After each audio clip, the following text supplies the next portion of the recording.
Welcome back to the Delco Cross Country Podcast. With you as always, this is Kevin Key. And for the algorithm, make sure you give this a 5-star review, like, comment, share, subscribe, especially with anybody who loves Delaware County track and field cross country. I'm sure they would love this. For the algorithm, make sure it's that 5-star review and a comment. Hopefully one day I'll get paid for this at one point. But right now what I'm doing is I'm breaking down two very important meets coming up. This is going to be a quick hitter. This is basically a bonus podcast, quick hitting podcast for the week. And I'm looking at Central League Championships this week. I'm looking at Centrals against most of Delaware County in this one.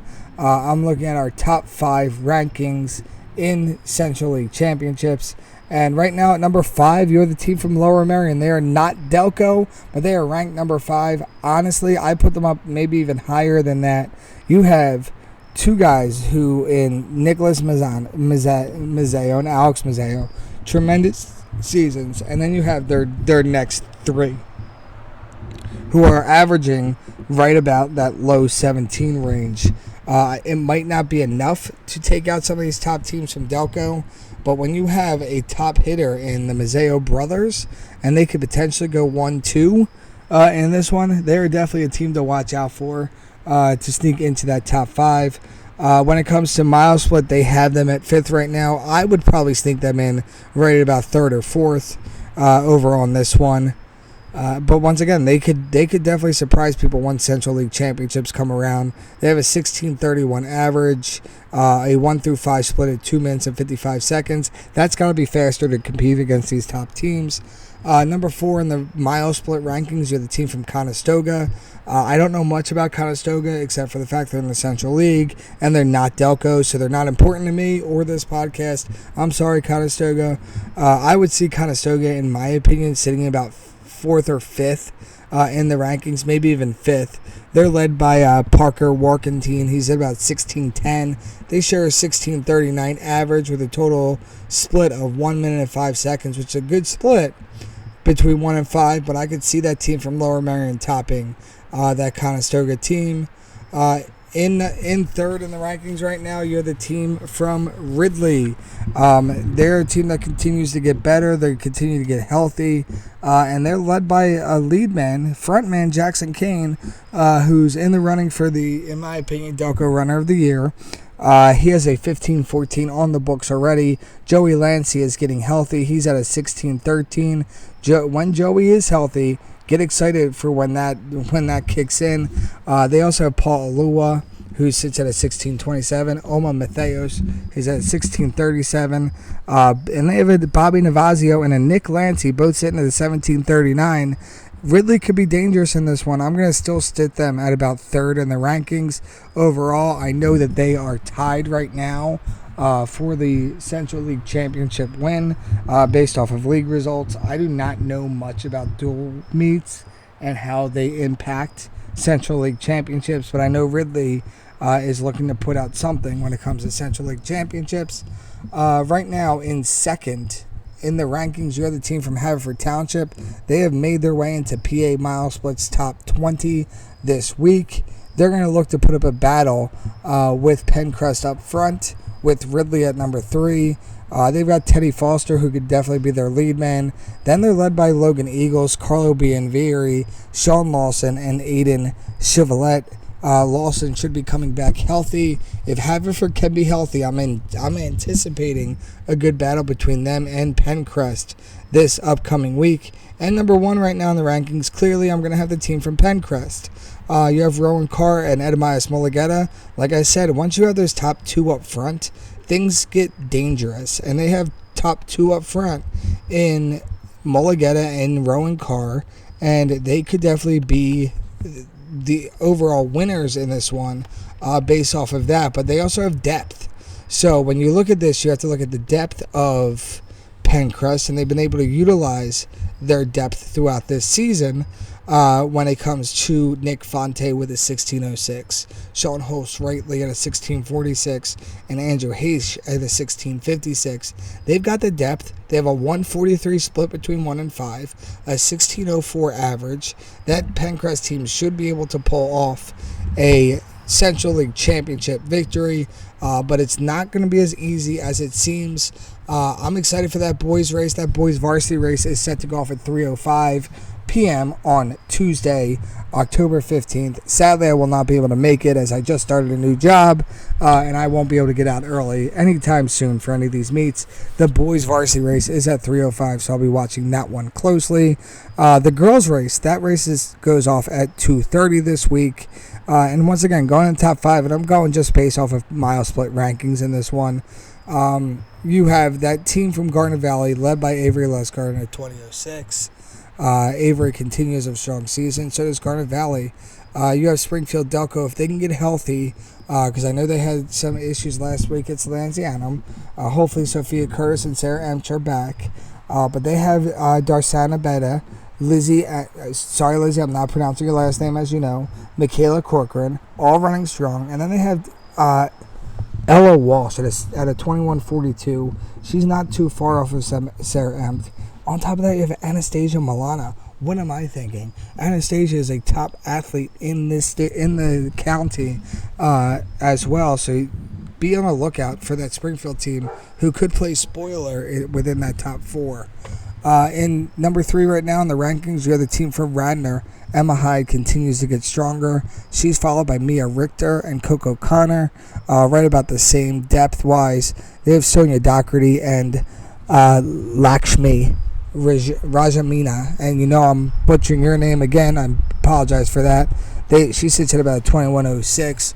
Radnor's been a team that has just continued to impress since Delco Championships. I'm excited to see what they do at Centrals. Now it's the team battle, and the team battle is going to be closer than you think, because the team battle is going to come down to Haverford Township versus Conestoga. Conestoga's got a good program this year. Right now they'll sit second in the rankings. They'll probably finish second in this meet, but they have a good program. They're not Delco, so as I said on the boys' end, they don't really matter to me. That's why I'm going to choose the Haverford Township team to win, because they are Delco. Conestoga, though, should not be taken lightly. They have a split of 2:03:30 with an average time of 19:15, which is pretty close to Haverford's. Haverford sits at a 19:04 average with a split of 1:50. If someone has a bad day that day, it could be Conestoga taking over. Haverford clearly led by Olivia Cieslak in this one. They also have Cameron McGeehan. That 1-2 punch sitting in the rankings at second and third is dangerous. Then you have the girls who have stepped up. You've had Ryan Dankinis. She stepped up. Micah Haskins, who stepped up. They continue to step up as the year goes on, as well as Evelyn Awad, who sits at a 20:01 and ranked 15th overall. So be careful. Be on the lookout for them. And then you have their 6 and 7, Prue Friend, Anastasia Harmon. They have so much depth that Haverford could be able to pull this one off, even if someone has a bad day. And 6 and 7 can easily step up for them. I'm thinking Haverford walks out with the Central League Championship on Tuesday of this week. Obviously, there's my thinking, because I'm totally and completely biased when it comes to Delaware County. Speaking about my bias is going to lead into the InterAc Championships. And I'm looking at the Delco teams here. I'm looking at Haverford School for boys. I'm thinking on the boys' end, Haverford is probably 5th in the ranking. They could move up into 4th to beat a Germantown Academy team. There is no battle other than the top 3 in this one, though, and really the battles between Episcopal and Penn Charter. Episcopal, as I said, ranked number 2 in Delco. They will have to battle it out against a Penn Charter team that's led by TJ Swall and Nate Johnson, who are ranked 1 and 4 at InterAc, and Matthew Dunn, who's ranked 7th. But Episcopal has that pack. They've got that pack of Eli Engelman, Curtis Connor, John Ricketts. My man Ethan Zale showed up at Paul Short, and I think he's going to show up again at InterAcs this week. And then you have William Patterson. On top of that, you have Caleb Young and Kyle Zhang. I think Episcopal is going to definitely pull off a victory here, especially since I'm completely and totally biased towards Delaware County teams. And they're going to continue to push up their ranking in the state of Pennsylvania. They've got a chip on their shoulder, and they're going to use it against these teams at Belmont Plateau this upcoming Tuesday. I do not have times for those races as of right now. I am going to be checking in on that. I know that is done by Lexicon Timing. Lex Marcato does a great job recording these meets. I do not have a time schedule yet, so I'm going to try to get a time schedule for that. But that is this upcoming Tuesday at Belmont Plateau. I'm sure I'm going to be reaching out to a Episcopal coach right after this podcast. On the girls' end, it's going to be tough to win this one. I've been keeping an eye on my favorite teams in Delaware County, in Agnes Irwin, Academy of Notre Dame, Episcopal Academy. Right now they're ranked 2, 3, and 4, and it's very close to 2, 3, and 4. It's gonna be very hard to beat a team from Penn Charter. Penn Charter's got an 8th grader, Mackenzie Skelly. She went 17-16. She's legit. Oh, and then they throw in, some random girl named Allie DeLisi into the mix, and Gwen Hamilton into the mix. And Gwen Hamilton was a star runner at Archbishop Wood while I coached at Bonner and Prendy for years. Oh, just wait. They have Marley Klein, who's ranked 4th at 1851. So they have 4 girls, sub-19. That's crazy. Penn Charter should go and honestly win this one, which means it's going to be a battle between 2, 3, and 4 between Agnes Irwin, Academy of Notre Dame, and Episcopal Academy. In the ranking system, they have Episcopal at 4th, Notre Dame at 3rd, Agnes Irwin at 2nd. I'm going to rank Academy of Notre Dame at 2nd right now, in my opinion. There's only 1 point between them and Agnes Irwin. I just think that Mary Rosano, Kara Sweeney, Carson Tierney, those 3 have just run tremendous. And then you throw Alexandra Wolf and Chloe Calvert, who I've been talking about for the past 2 years, and Chloe into the mix as their number 5. They're going to put up a fight, and I think Chloe can match up very well with Wynn Hastings of Agnes Irwin. It's going to come down to their number 5 runners. Agnes Irwin, I'm ranking at number 3 right now. They've got Sophia Casey. They've got a trio of their own, and Sophia Casey and Avery Brennan and Emma Watson. The difference here, though, it's Belmont Plateau. There are hills, and if you know how to run this course, you can run this course well. I think that Agnes Irwin should go out there and run this race well. I just think Academy of Notre Dame has a little bit more of a, hill motivation to them in this case, which is why I have Notre Dame in the mix at number 2. I'm a big fan of Sophia Casey, Avery Brennan, Emma Watson. Then they have Margaret Dooley at 20-24 and Wynn Hastings at 22-24. You got to step up big time on these hills at Belmont Plateau. So be aware, especially when it comes to getting out of the woods. That is the most important hill in that course. One of the most important hills. Also, not walking on parachute. I've seen a number of girls walk on parachute. You can't do that. You got to get by people. You got that big downhill that we call, quote, suicide hill right afterwards. But then you have a little bit of an uphill. That's the hill that got me to my next level in cross country. I always would push that hill after suicide. That's where I would make a move. I'm hoping that other people can catch that as well. And at number 4 in the rankings, I have Episcopal Academy. They're clearly led by Kendra Williamson, who should go and battle it out with Mackenzie Skelly. Another top runner for her to go after. But Kendra's going to have to rely on Hannah Todd, who's ranked 16th right now.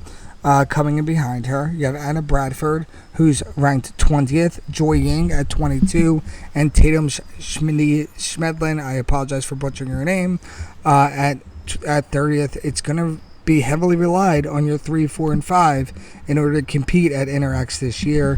That was just my quick preview of InterAcs and Central League Championships, which are due to be run on course at Rose Tree Park this week. At Central League Championships on Tuesday. At Belmont Plateau is the InterAc League Championships that is held this Tuesday as well. I'm excited to see both of them and break them down later on this week. Quick preview for InterAcs as well as Central League Championships. For the algorithm, make sure you give me a 5-star review, like, share, subscribe. I'm going to sign off on this one. Enjoy your week. Great week of Delco Cross Country coming up. Have a great night. Enjoy your weekend and move.